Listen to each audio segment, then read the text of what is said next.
All Hit Radio.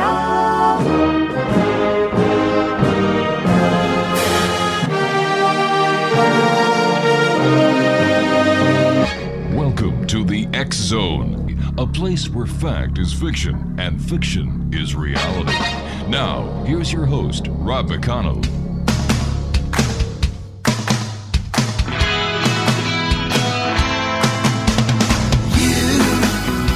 Doing that thing you do, breaking my heart into a million pieces, like you always do. And you don't mean to be cruel, you never even knew about the heartache I've been going through. Well, I try to forget you, girl, just so hard to do. Every time you do that thing you do. And welcome one and all to the X Zone. My name is Rob McConnell, and for the next 4 hours I'm your host and your guide as together we cross the time-space continuum to this place that I call the X Zone. It's a place where people dare to believe and dare to be heard. It's a place where fact is fiction and fiction is reality. And the X Zone comes to you Monday through Friday from 10 p.m. Eastern until 2 a.m. Eastern, and then the show is repeated in its entirety from 2 until 6, right here, live from our studios in Hamilton, Ontario, Canada, on the all-new X Zone Broadcast Network. If you'd like to give us a call, 1-800-610-7035. That is toll-free throughout the U.S., Canada, Alaska, and Hawaii. My email address, xzone@xzoneradiotv.com. On MSN Messenger, xzoneradiotv@hotmail.com, and our website, www.xzoneradiotv.com. Now, if you're a real X Zone junkie, we have X Zone playing 24 hours a day, 7 days a week, 365 days of the year at www.xzonetv.com. On tonight's show, I'll be speaking with Martha Jette, Jennifer Robbins, Eric Stearns, and Doug Elwell. And Doug and I will be talking about the astronomical side of the legendary Planet X. Eric and I will be talking about wackos in the UFO field. Jennifer Robbins and I will be talking about paranormal activity. And my guest this hour is a good friend from Hamilton, Ontario herself, Martha Jette. And Martha is a former newspaper and magazine editor who has held a strong interest in the paranormal since she experienced a vision at the age of 7. Now, throughout her 60 years, she has had a number of paranormal experiences, including seeing spirits, predictive dreams, and a near-death episode. Today, she is retired and has written a number of books, including Glimpses, True Stories of the Paranormal, and Glimpses 2, It Could Happen to You, which contains 90 amazing but true tales from the world, from around the world, on everything from ghosts and hauntings to past lives, reincarnations, angels, demons, ESP premonitions, predictive dreams, and much more.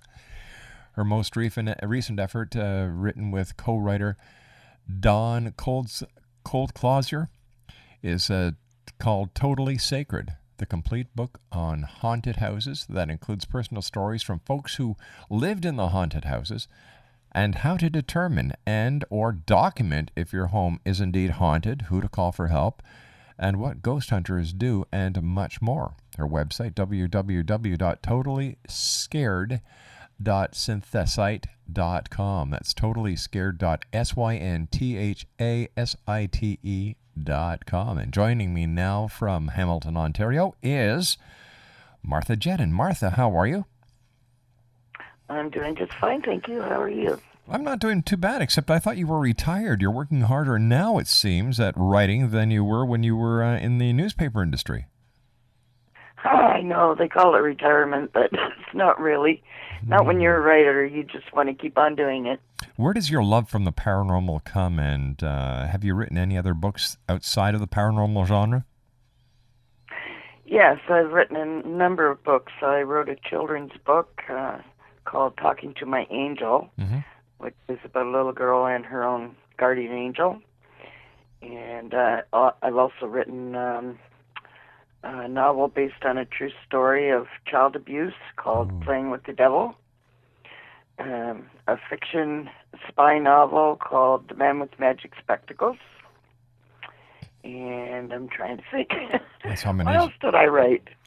Well, listen, you and I are going to be talking today about the paranormal, things that go bump in the night, and much more. So, Martha, please stand by. You and I have to take our first commercial break for this hour. X-Zone Nation, my first guest tonight here on the X-Zone is Martha Jette. And we're going to be talking about, as I said, about reincarnation, past lives, hauntings, ghosts, demons, ESP, premonitions, predictive dreams, and much more. This is the X-Zone on the all-new X-Zone Broadcast Network, coming to you from our studios in Hamilton, Ontario, Canada.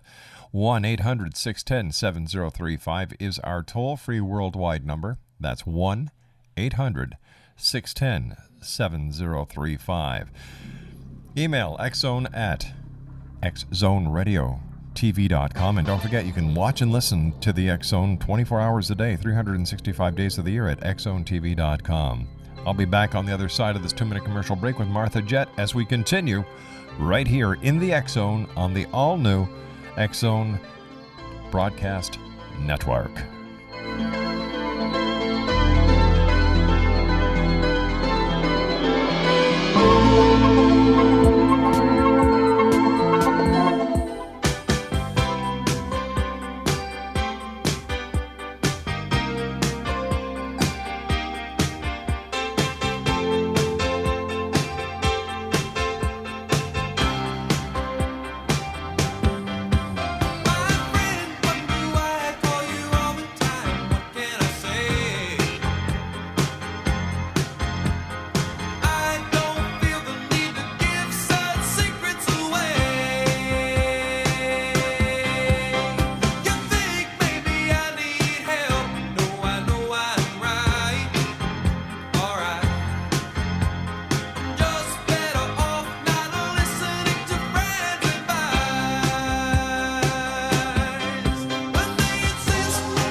1-800-610-7035 is our toll-free number worldwide.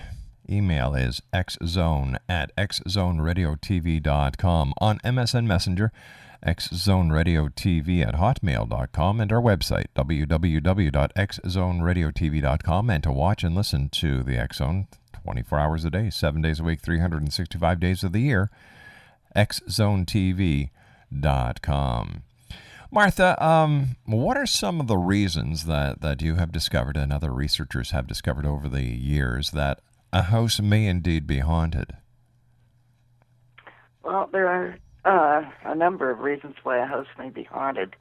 There may be a resident spirit that's someone who lived there before you and loves the place and just doesn't want to leave. And usually that type of spirit is really nothing to worry about. And quite often we live with them and we don't even know it. They also might remain because they have unfinished business of some kind. Perhaps they died traumatically and want to pass on some sort of message about what happened. And some don't even know they've passed over, so they just keep doing what they always did. And this is when you see its spirit continually doing the same thing over and over. It could be a visiting spirit, perhaps a loved one bringing you a message or just wanting to let you know they're all right. Mm-hmm. You can bring home spirits with you if you visit haunted sites, cemeteries, places like that. You can bring spirits into your house through using a Ouija board, holding seances, or other divination ceremonies. It may not be your house at all. It may be that your house is sitting on property that is a former Indian burial site, mm-hmm. or a site of a battle where many soldiers died.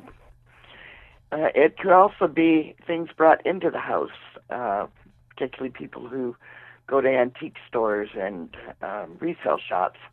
They may bring home a painting or a doll or a mirror or a piece of jewelry that has a spirit attached to it. So there's lots of ways that a house can become haunted. How do you know if your house is really haunted or if you're just imagining things? And, because the mind does pull tricks on us. Yes, it certainly does. And it may be hard to tell whether you're dealing with an actual spirit or simply an imprint, which happens where it's like a holographic replay over and over again of some particular scene back in history, perhaps a tragic event that's imprinted on the environment. So what you have to do, or you should do, is try to do a little investigating yourself to see if you actually have a spirit in the house. What's the difference between a spirit and a ghost?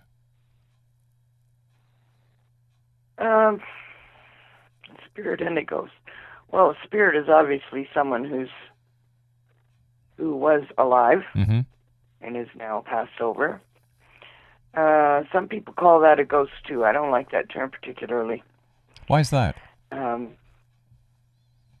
ahead. I said, why is that? Why don't you like that term? I don't, because it's reminiscent of the old ghost movies, you know, where they made up a lot of stuff for a movie about a haunting or whatever. And there's a part in this book where we discuss that, the difference between reality and haunted house movies and the way they're portrayed in the movies. Is there a big difference? Is there a what? Is there a big difference in between the reality of a haunted house and the portrayal in a movie? Well, usually it's blown way out of proportion. You know, most hauntings are not that severe. You run across some cases that are, but for the most part, the ghosts are not like chasing you or trying to beat you up or whatever like they show in movies.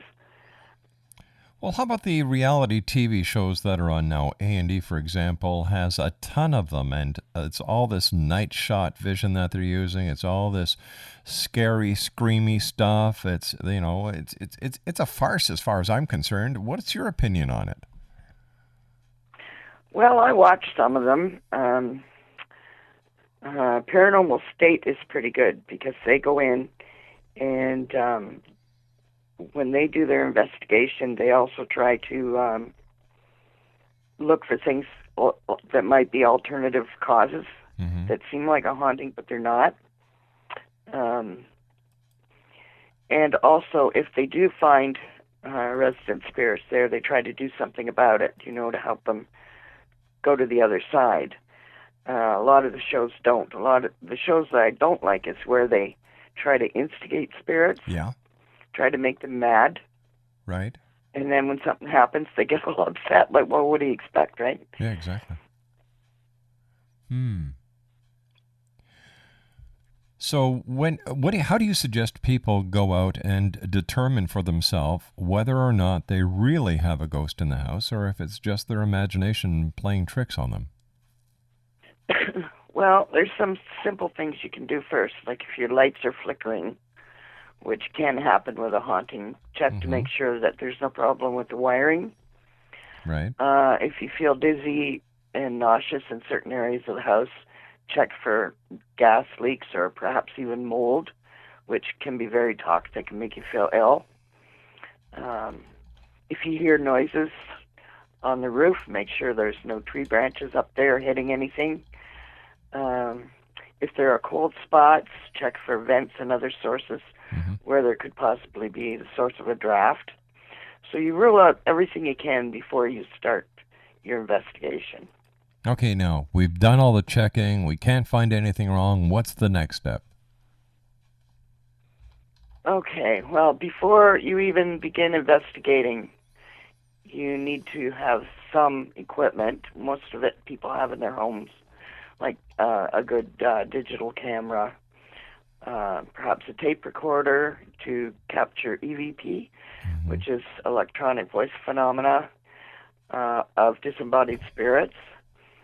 If you have a video camera, you might be able to catch something on that. But before you even start, make sure you ask for protection from whatever is your source of goodness. For me, it's God. Someone else, it might be their spirit guide or who knows. But you want to have that level of protection around you before you do any investigating. But what do we have to be And also- protected from? What? There are instances where people have been hurt. Perhaps throwing stones or other items, pushing, slapping, Mm-hmm. things like that. It can happen. But these are rare cases, but they do need to be considered. So just to be on the safe side, it's good to But to do that. if we can't see ghosts, if ghosts are non-physical forms, then how can somebody be slapped by a non-existent form? Well, that's a question that a lot of people ask. Ghosts draw energy from the environment around them to even be able to show themselves. And the more energy they can draw, the more power they have. Mm-hmm. So it is possible. I know of a number of cases where people have been pushed or hit and so on. So. But have you ever witnessed this yourself, or is what you're the information that you have is just basically hearsay? I've interviewed people right here around Hamilton Yeah. who have had this happen to them. So, I kind of have to take their word for it. But I've read many other cases as well, so it must be happening somewhere. Now, why is it that these spirits decide to use physical violence against someone if they themselves are the trespassers and not the person who is alive and in this reality? Well, if it's their home, say a person lived in their home and they were very territorial, they didn't even like people walking on their grass, it was their home, belonged to them, and they were very protective of it. And then strangers come into the house and they're living there and going about their daily activities and perhaps changing things in the house. Often activity will start when someone moves into an older home and they start remodeling. The spirit who's lived there for, say, 50 years or whatever, they see this and they don't like it. They don't want things changed. So why doesn't the So spirit... they could react. So why doesn't the spirit just move on to the light and enjoy the rest of eternity?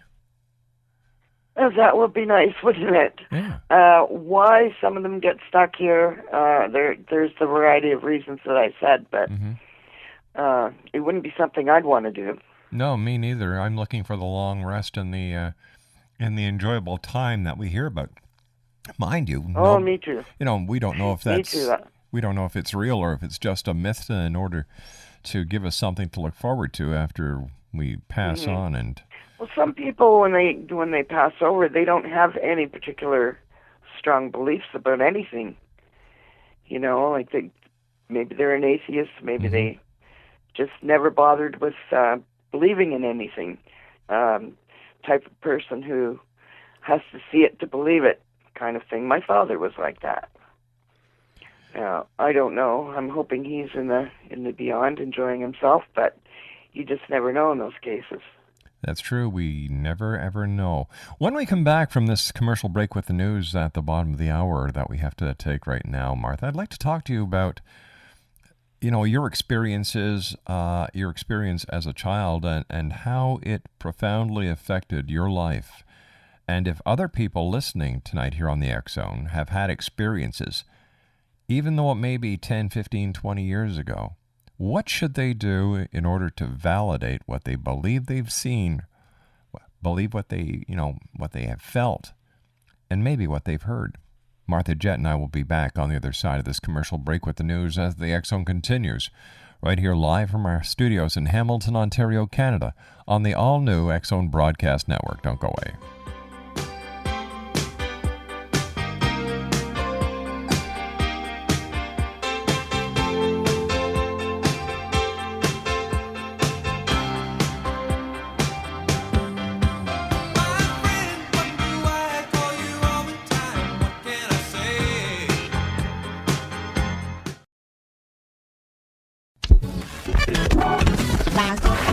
All Hit Radio.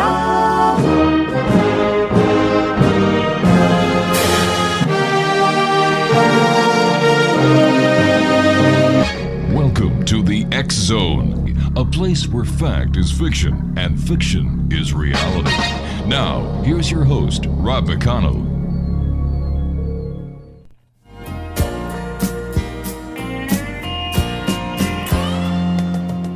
Sun goes down on a silky day, quarter moon walking through the Milky Way. Oh, you and me, baby, we could think of something to do.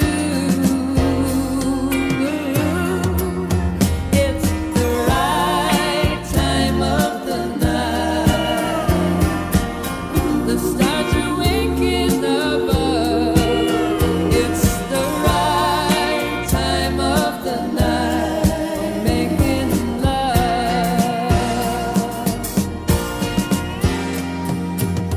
No use. Welcome back, everyone. Martha Jette is my special guest. Martha and I are talking about hauntings, ESP. We're talking about demons, and we're going to be talking about Ouija boards. Martha is an author of several books. We're going to get more into that. She is based here in Hamilton, Ontario. Now, before we went to the commercial break in the news, I had asked you about how do you know if your house is really haunted or if it's just a figment of your imagination, and then I sidetracked you. So I'd like you to get back to that question and answer it, if you don't mind. Okay, if you've ruled out all natural or normal causes for strange things happening in your home, but you still see lights going on and off, perhaps doors opening and closing by themselves, appliances starting up or shutting down, you hear voices, you notice odd smells like perhaps cigarettes or perfume, if you've captured images on film or video, or if you've captured voices on tape, then you usually have a bona fide ghost. Now, do ghosts have any odor that comes with them? Do they make any, how do they make any appearance noises before they manifest, or do they just pop, there they are? Usually there are other signs in the beginning. Perhaps it's a woman who lived in the home that liked to cook. Mm-hmm. You might smell food cooking when nothing's actually cooking. If it's a gentleman who liked cigars, you might smell that. That sort of thing. Okay, how about children? Are there a lot of ghosts that are children, and how do you know how old a ghost is? Because kids are pretty rambunctious. Do they act different from adult ghosts? Yeah, usually it will be a tugging on your arm or your pants. Perhaps you hear scurrying, footsteps running around like little children do.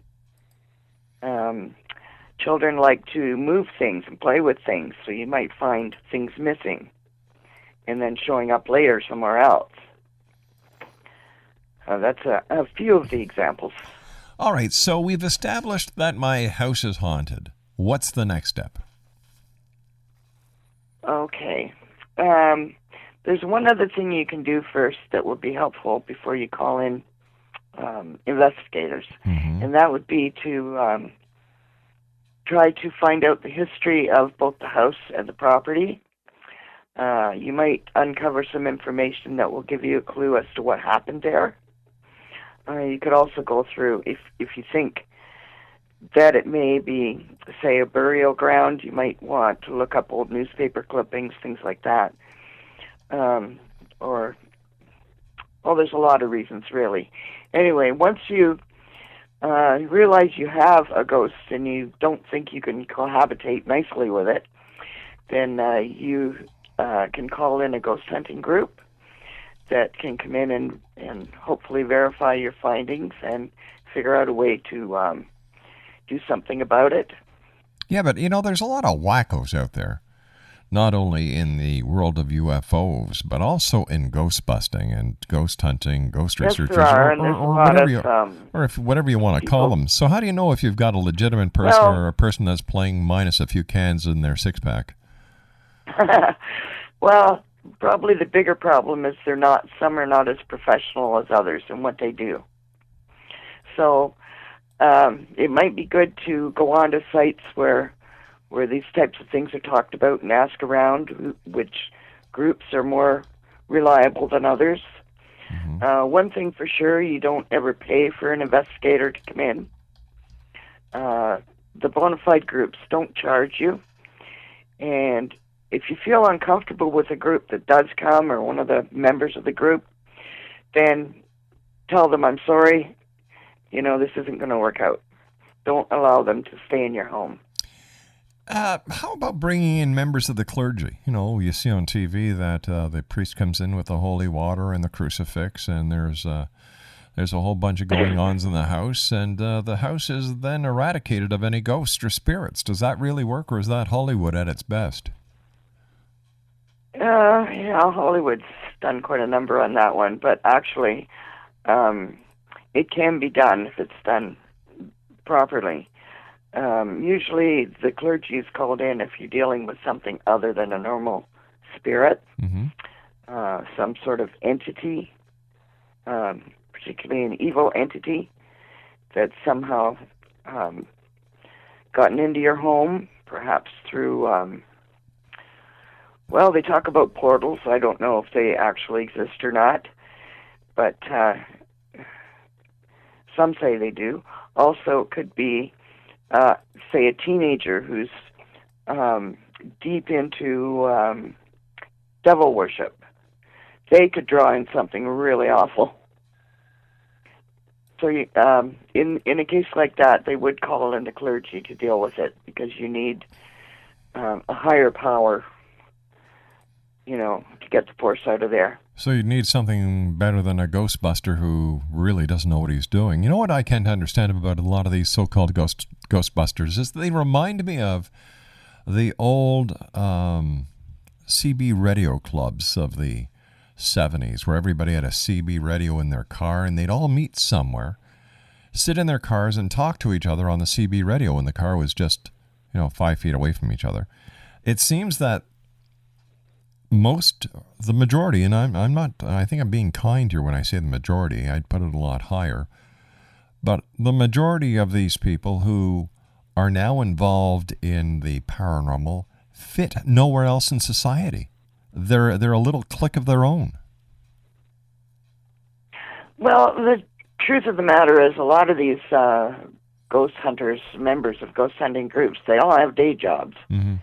It's something they've taken up on the side, and usually it could be because perhaps something happened in their own life, and they want to explore the paranormal further. But why don't they go to school and take bona fide courses in physics, in biology, in anatomy, psychology, before they go out there and call themselves ghost investigators? Because they don't know the first thing about investigating anything, let alone a spirit of which they have no knowledge at all. Well, there are ghost hunting courses. Now, I don't know how mm-hmm. good they are. Perhaps it gets into more about how to use the equipment during an investigation, things like that. What to look for when you go into a home. Right. Things like that. Do you think that the ghost hunting craze will subside soon, or do you see it getting much more popular? Well, judging by the number of television shows and public interest out there, I think it's going to become more popular. That's what scares me, and I'll be honest with you. A lot of people are searching these days, Yeah, I'll be honest with you. The number of television shows out there on ghosts, I think, is going to work against anything because, you're flooding the market with a bunch of junk. Not one of the shows that I've watched, and I don't watch them very often because I think they're all a bunch of crap, and it's a waste of airtime and as well as a waste of somebody's time watching it, is that you get this green shot, you get a psychic who doesn't know what the hell she's talking about, you get screaming kids or screaming adults who are lousy actors, really cheap and cheesy special effects, and nothing is ever accomplished at the end. So, I think that people are going to finally wake up one day and say, what the hell am I wasting my time on this crap for? But that's just my opinion. You could be right. You could be right. I don't know. I watch the shows. I'm interested mostly in what they do find. Yeah.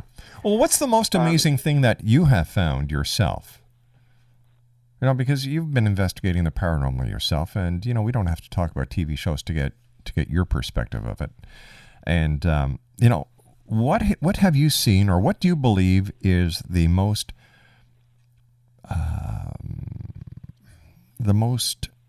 significant piece of evidence to support claims of the paranormal? Well, I mentioned before about seeing is believing. Mm-hmm. I've seen them.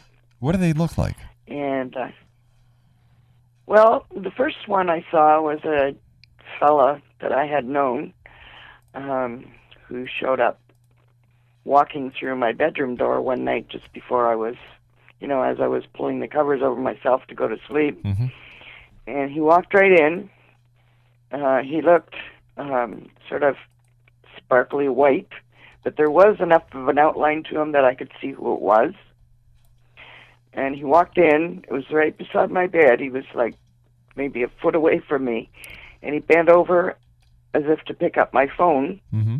and then he disappeared. Now, you can't miss that. It's right in front of your face.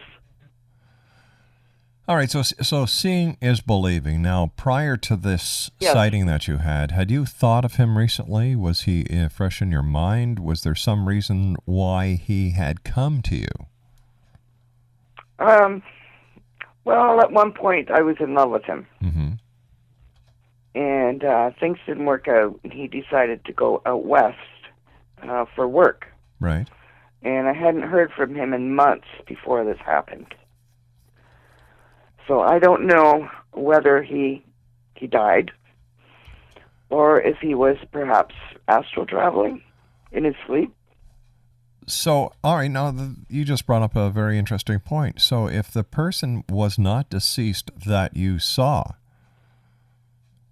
how do we justify that sighting? Now, you said astral traveling, but how do we differentiate? I'm guessing. Yeah. I don't know. Yes, I don't know what happened to him. You didn't investigate it? You didn't check it out to see why, who, what, when, where, why? No, I haven't been able to. I haven't been able to locate him. I see. So is it possible that some of the ghosts that are being seen are actually people having out-of-body experiences or doing astral projection? It's possible, yes. It's possible, but so how do we know I think mm-hmm. if your grandma Wilma died 2 days ago and she shows up at the foot of your bed, that's her. It's either that you know what I mean? Well, you see, I would look at it and say, is it really her, or is it my own mind projecting her image there because I miss her so? You could think that, I suppose, but I don't believe that. Why do you think people would rather look at the paranormal than to look at common sense? I've always been a common sense person, despite everything else that's happened. I mean, I worked for newspapers. No, for years, I wasn't talking about facts. You know. Yeah, I wasn't talking about you. I was talking about the millions of other who, out of the clear blue sky, want to be paranormal investigators and have taken such an interest in the paranormal. I like the way that you think. Like where I said, it usually begins with someone who's had some experiences themselves, mm-hmm. and that's drawn their interest in it in the first place.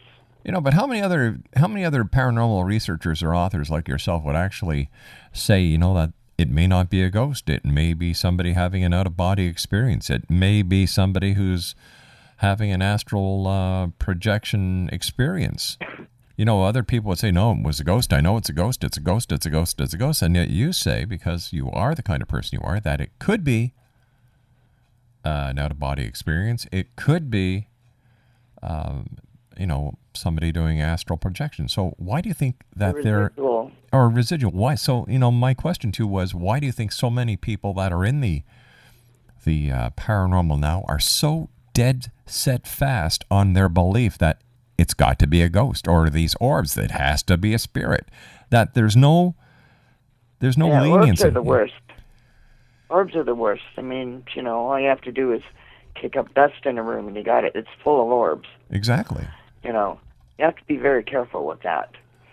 And some of the shows that I've been watching, they do rule out a haunting in a lot of cases. They're not there specifically to say, yes, this place is haunted to make people happy or whatever. Right. Where do you see ghost hunting or the paranormal, the investigation of the paranormal in the future? We've got about 60 seconds for your answer on this. Well, people are dying every second around the world, so, it's not going to stop. As I said, there's a lot of people who live with ghosts and don't even know it because they're just not active. But for those who have spirits who are active and interrupting their daily lives, they want to know what's going on. All right, stand by. Martha, you and I have to take our final break. Martha Jette's our special guest, Exonation. Here's the website to contact Martha. www.totallyscared.synthasite.com. Totally Scared Synthasite.com. My name is Rob McConnell. This is the X Zone. We're coming to you live and around the world on the Talkstar Radio Network from our main network, the all-new X Zone Broadcast Network. Don't go away.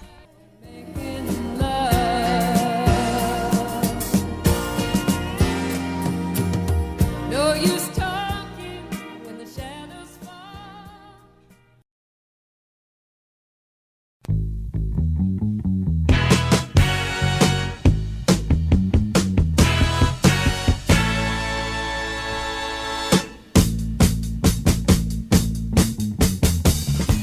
The sound of your footsteps telling me that you're near. Your soft, gentle motion, babe, brings out a need in me that no one can hear except in my midnight confession. When I tell all the world that I love you, in my midnight confession. When I say all the things that I want to. I love you. What a little gold ring you wear on your hand makes me understand. Still to come on tonight's show, we are going to be speaking with Jennifer Robbins, Eric Stearns, and Doug Elwell. My guest this hour is Martha Jette. We're talking about ghosts, and Martha is the author of, Glimpses, True Stories of the Paranormal, and Glimpses Too, It Could Happen to You, which contains 90 amazing stories, but true paranormal tales from around the world on everything from ghosts and hauntings to past lives, reincarnation, angels, demons, ESP, premonitions, predictive dreams, and more. Once again, her website is www.totallyscared.synthasite.com. Are there other professionals that could be called in to help investigate a haunted house? I mean, besides the minister, local town engineers, and Ghostbusters? Often they'll bring in a psychic, and I know what you're going to say here, Rob, before I even say it. But if they can verify anything that's already been documented by the use of their own equipment, Right. then it just lends more credibility to what's actually happening in the home. Is it possible that the equipment that is used by researchers into the paranormal are actually their own readings that they're picking up and have nothing to do with any paranormal event? Well, if they're using closed-circuit video surveillance equipment, they'll leave it in a room on its own to see if it picks up anything. They have something called a K2 meter that they use to see if they can get responses from a spirit. The lights will flicker when they ask a question, and they ask, to flicker so many times or whatever. They have to do it, when they go in and do an investigation, it's not like 2 hours. It's all night. Like perhaps 8-10 hours at a place. So they're sitting around a lot waiting for something to happen. But when something does, that's when they know they've got something. They also use IR UV infrared strobe system that captures any fast-moving activity in darkness. The theory behind this one is that spirits move at a faster rate than normal, and the infrared can catch them. I've seen this on a couple of the shows where they've used this, and something will dart right across the screen very fast, but it catches it as a red outline of a person. So that's one of the things they use. Martha, I hate to do this, but we've run out of time for today. I want to thank you so much for joining us here. Continued success with your writing, and let our listeners know how they can find you and get more information on your books. I have a number of websites. I don't know which one to pick. Probably best to go to Boomers Write, http www.boomers-write.com/Martha. All right, Martha, thanks. .html. All right, Martha, take care of yourself. We'll be speaking to you, and once again, the very best to you in the new year. Martha Jette's been my guest. I'll be back on the other side of this commercial break after the news as we continue right here in the X Zone. Stay